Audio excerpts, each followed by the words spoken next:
dukaamada Garowe ayaa maanta dib loo furay waxa booqasho ku sameynaya gudoomiyihii gobolka Fool Cadda gudoomiye soo dhawow dukaamadii saaka dib loo furay ma sha Allah maantay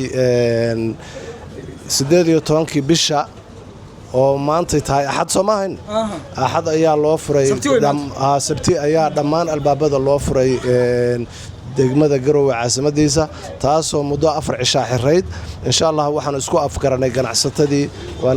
niman badan inkastoo ay cududaarteen oo yiraahdeen waxaan ku xiranahay Boosaaso haddana wada hadal kadib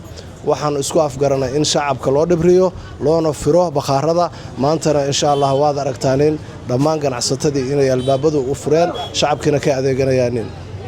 ما سيدا قدامي ما جرتا dhexdhexaadin iyo khilaafkii ka taagnaa dekada Boosaaso ganacsatadu ay ka biyadiideen khidmadihii ma heshiis baa laga gaaray oo ganacsatadii dawladii isafgarad baa ka dhacay sidaas dukaamada loo furay mise wali khilaafku waa jira arintaas wada hadalkii wuu socdaa waxaan rajeynayaa insha Allah sida ugu dhaqso badan inuu dhamaan doono laakiin ganacsatada Garowe wada hadal kadib waxaan labada qolo isku afgaranay in shacabka loo furo albaabada oo muxuu ay ka adeegtaaneen waxna kuma ay daran ganacsatadu waa mahadsan yihiin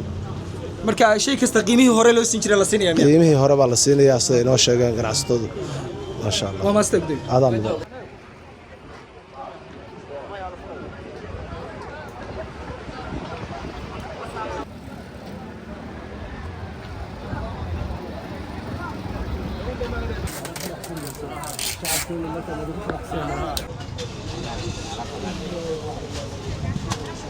ما شاء الله بتجري لكن فيني